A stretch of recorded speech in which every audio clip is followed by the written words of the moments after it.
If someone told me that I could create easy dynamic animations to characters, icons, and even brand marks without using After Effects, I wouldn't believe them. But with Adobe Express, you can do that. Let's take a look.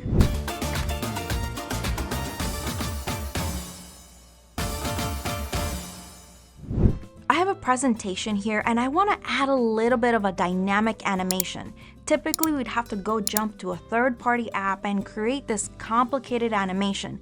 But inside Adobe Express with dynamic animations using the wobble effect, we can create something like this. Now, I can go in and adjust the speed so it feels a little bit more natural and adjust the squish so that it's a little bit less movement. But now you can see it automatically added some animations to the tail and what is part of the A, which also acts as a little leg to this icon, and it did it within a few clicks. We can do the same thing with infographics and get really creative. Now, I want to make sure that this other person over here looks like he's moving, so it's like he's bailando with his friend.